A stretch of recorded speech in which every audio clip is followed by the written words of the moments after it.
Hi, everybody. Welcome back. This is part 2 of our marriage and ministry, The Balance. And we are still here with our guest, and we're going to continue where we left off from the last time. Yes. This is Pastor Joy Brown and Pastor David Brown, and I'm Chester Beeman. Oh, and I'm Candace Beeman. Yes. And Reasons to Talk. I'm going to say Reasons to Win. Reasons to Talk presented by Central Triad Church and also associated with Reasons to Win.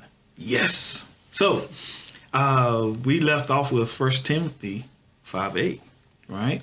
So we wanted to get more in depth, with y'all relationship at that time and how y'all claw your way back out of the depths of despair. That's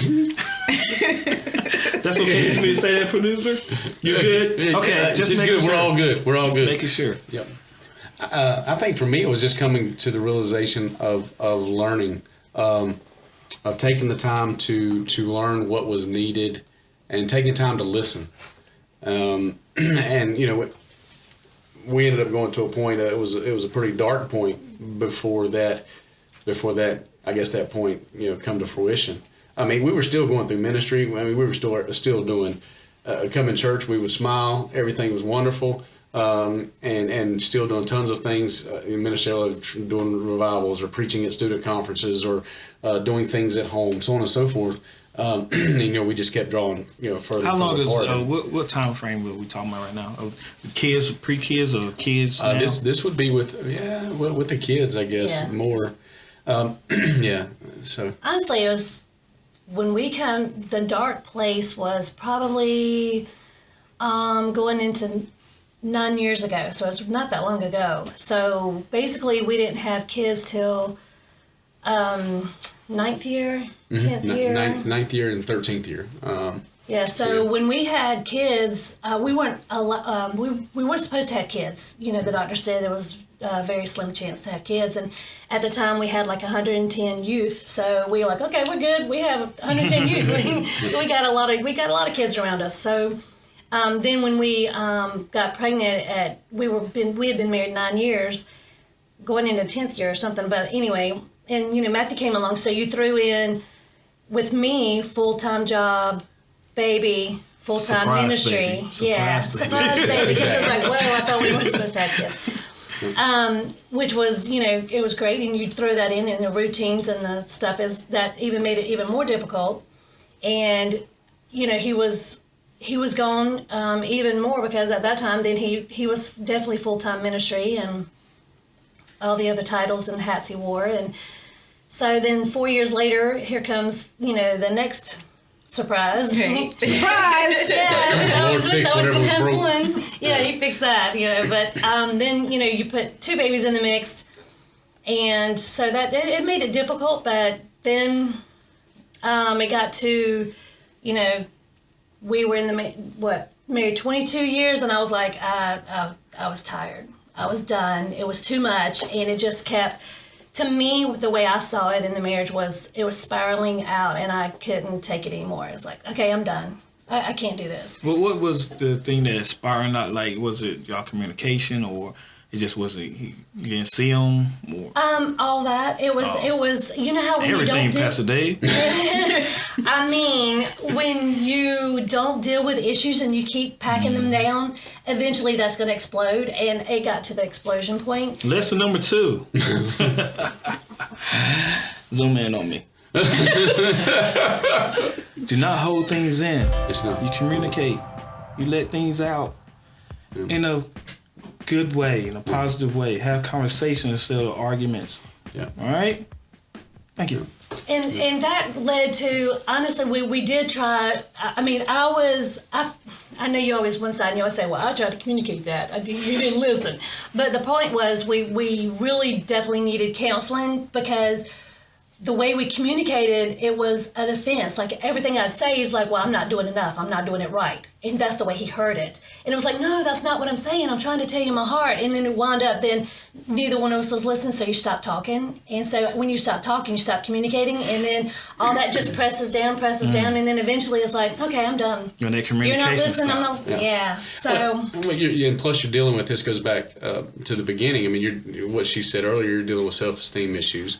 You're dealing with me who's trying to squash things that I experienced in my childhood and not wanting that to come out and trying to prove that, no, I will not be like so-and-so person. Like you say, you used to want to preach like other people. Yeah, was trying to, prove to myself I wasn't going to be like, so-and-so person. So you keep pushing. And when you do that, you start, drifting, but you think that you're doing the right thing by making sure everything's taken care of. Dotting the checklist. Was it kind of frustrating because you thought you was doing the right thing? Yes. And then you're like, what's wrong with this woman? Yeah. Yeah, it was. Because you had, like I said, you had what she had experienced, you had my experiences, and not dealing with those earlier in life, they just kept compiling because you can only sweep so much under the rug. Before you start tripping over it. Yeah, and it's going to cause you to, you're going to fall and have a boo-boo. What did it take for you to, because a lot of marriages, a lot of marriages that I know, and also what I've been through and what she's been through, is that we have to swallow our pride and say, hey, she might be right. What did it take till you get to that point where like, okay, my wife is right, before you actually turn the mirror and look at yourself? She was leaving. No ifs, ands, or buts about it. She was leaving. And then it's just by the grace of God, she... it's amazing how God works, but she went off to a place for a retreat. She came back. She was telling me about it, and in my mind, here again, the analytical side of David, I've got this under control. I'm prepared. I can handle this. I can do it. I'm not going to fail. I'm not going to go. And she was saying, you need to go. I'm not going to go. And so I called up the place finally after I come to the realization, okay, quit being so hard-headed. And so I called up the place and I put a fleece out before the Lord and said, all right, if it's meant for me to go there, then this is the only weekend that I have available. And if it's meant for me to go off and to do this, then that weekend's going to be available. Well, that was the only weekend that was available. And so they had one spot left. Yeah. And I was like, oh. Okay, so I ended up going, and that started us down a road of counseling and getting to know each other and working through things, and I didn't know how much I had buried in here that was affecting everybody around me, even my children, even my wife, everybody. I had so much. I mean, I thought I was doing good, but I had so much in here that I needed to get out, to be cleansed from. So yeah. Wow. So during that time, your kids, well, how did it affect them? Did they even, know anything was going on? Well, they did. It got to the point to where we were screaming and hollering and fussing, and there was nothing that could be said that was comforting to come out of our mouths at all. And we're the type of parents that whatever we do, our kids are involved, and it got to the point to where, dang it. It got to the point to where our oldest son would go down in the basement and would be speaking in tongues and praying and crying out to God. And the other daughter, our daughter would be, don't do that. You'd be nice. Don't do that. And then she'd run in her room, and it was pretty bad. It got to the point to where when we went to counseling and we saw what we were doing to our kids, because at the point I was like, I don't care, because I turned that switch off, and I was so mad, and I was so aggravated, and I knew something had to be done, but I was like, you know what, I'm leaving. It ain't getting any better, and I have to end this because I'm happy. I'm making my kids and everybody miserable, and he's miserable, and he's not seeing it. He's not getting it. So, I think I'll just leave, because there's no other way. It's not working, so I got to leave. But when we went to counseling, And we come back and we involve the kids and said, here's where we went wrong. And here's what we're going to do better. That's and good. here's where, we need your help too. Because we allowed them to step in and say, hey, y'all been to counseling for that.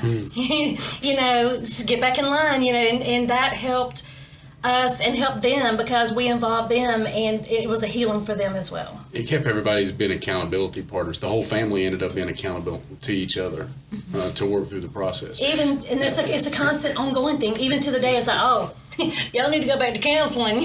And we're a big proponent of going to counseling even every few years. Yeah. I don't care if you've been married 50 Right. years, still go back to counseling, still okay do stuff to like talk. this. It is. And see, one of the biggest Hold on, Pastor David.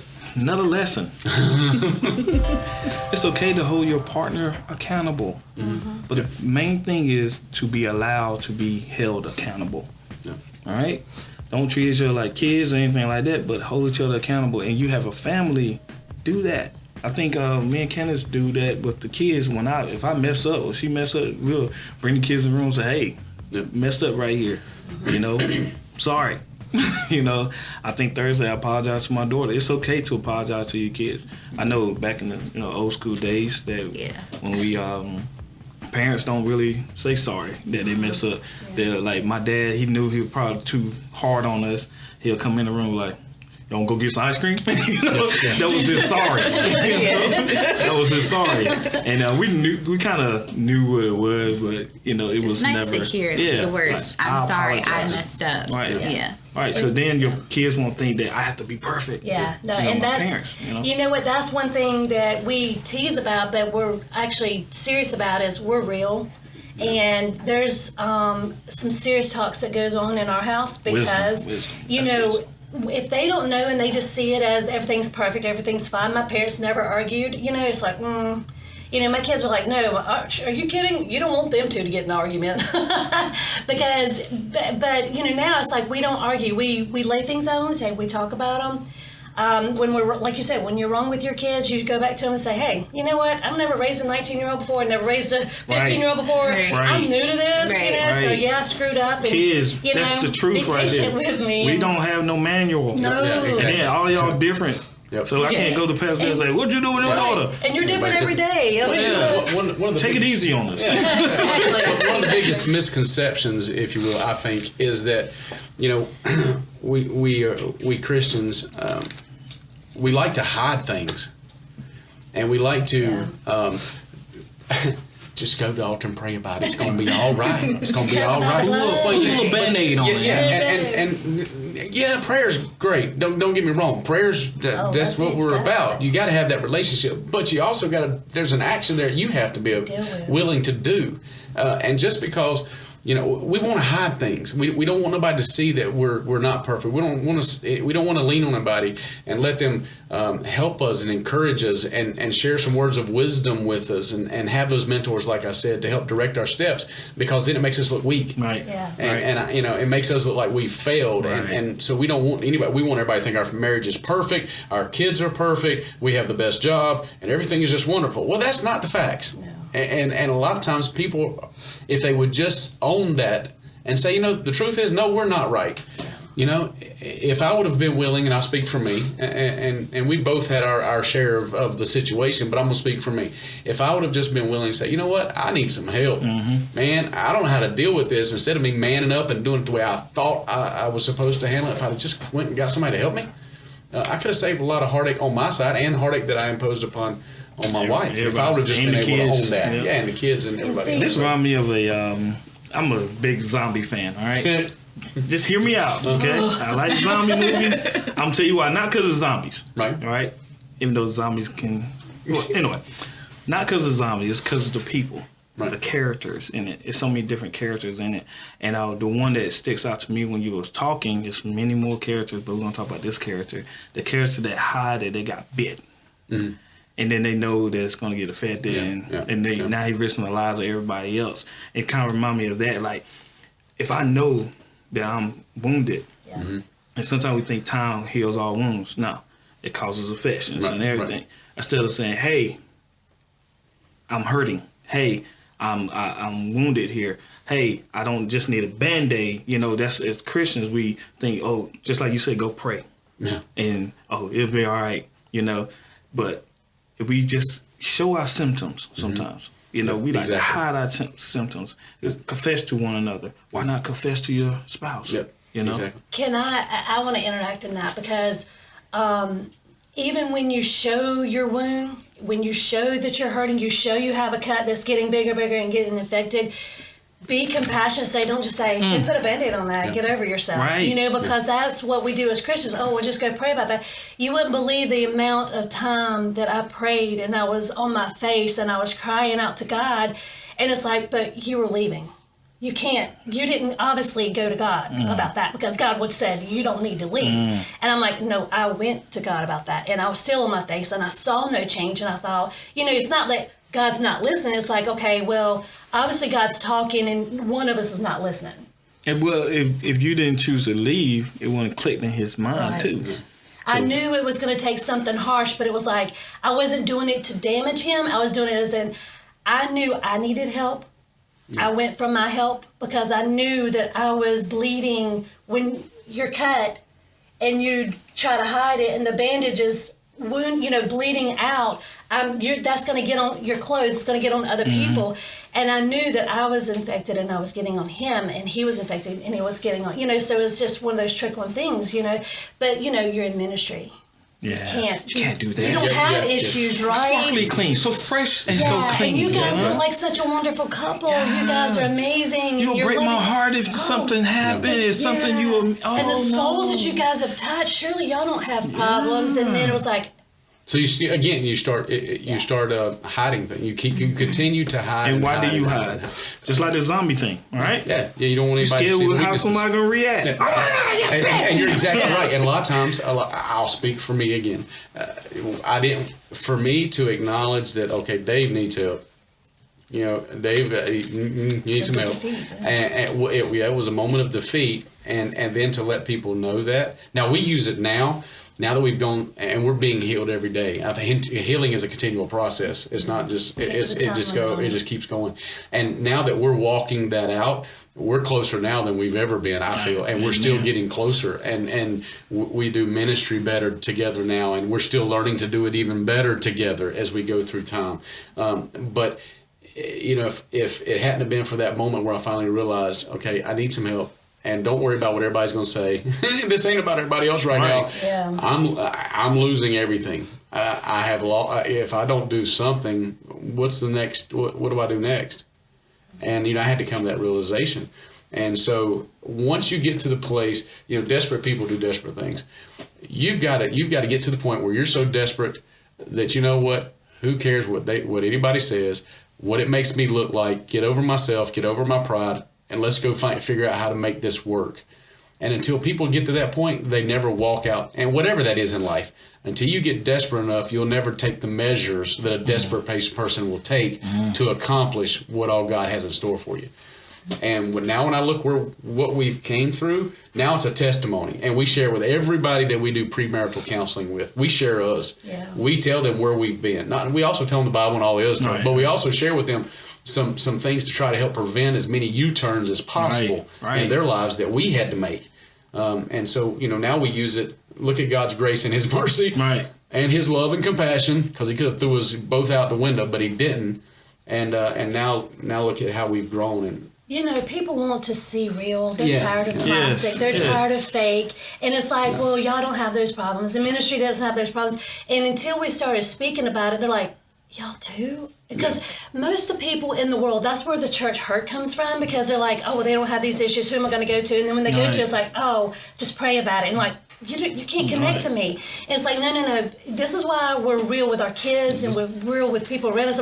We've had a lot of people say, well, you guys are just so real. Well, because there's a story behind it. We don't have time. And here's the thing. If you're hurting, somebody needs to hear your story because they need to know how to heal. And it's like look, just come to us. If you have an issue, come to us, because believe me, if we don't know how, we're going to let judgment down.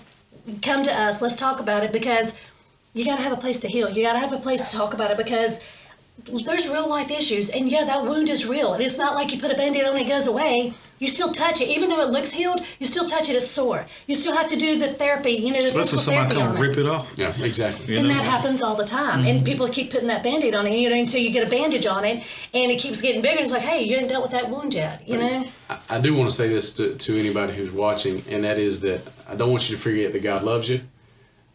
He's there for you, and you haven't done anything that's too horrible that He can't take care of. That's it. That He can't forgive you and help you to get to the next step. He still has a path and a destiny laid out for you, and He wants to see you achieve that. So, I would encourage anybody. Our story is, we had some heartache, we had some pain, and from the scars of that, we now minister. And now we have compassion for others that we come in contact with, understanding life sometimes is life and it's not good, and not everything's going to be perfect. But it will give you that opportunity to minister from those scars. Mm-hmm. Well, man, this was a great time. Yeah, I enjoyed hanging out with you guys. Yes. Enjoyed it. This is awesome. Of course, we're going to have y'all on again. Okay. That's okay, producer? Nod your head. Thumbs up. All right, great. Just got to check with her. Yeah, I understand. Keep us in line. But that was great. Got a little teary-eyed one time, but, I'm going to cut that out so nobody won't see it. I don't think you can cut me out, but sorry No, about we'll keep that. yours. I love the tears. Someone I else. was like, dang it, there it goes. Yeah, I wonder when you say, dang it. Dang it. Thank y'all for being so real. It's sometimes hard out there for people to do that. But if you have any testimony, anything like that, and you talking to people, don't be afraid, because it's hard to talk to somebody that's perfect. Yeah. Oh, yeah. Super hard, and but it's easy to see somebody come to my level that you came out of that, and I can come out too. Yes. And then letting people know I'm not that special. And sometimes people mess up when they put preachers on a pedestal, and then when what we hear, he cheated on his wife, or she cheated on, and then now we're like, now, and then if it does something to your faith, do you ever have faith? Yeah, they're right. Yeah. So here at Central Triad Church and Reason to Talk, we are real. We talk about ourselves. We bring our own self down from the pedestal, because sometimes we have the responsibility to step down when we realize that they're putting us too high, to make sure we stay humble and serve God's people, right?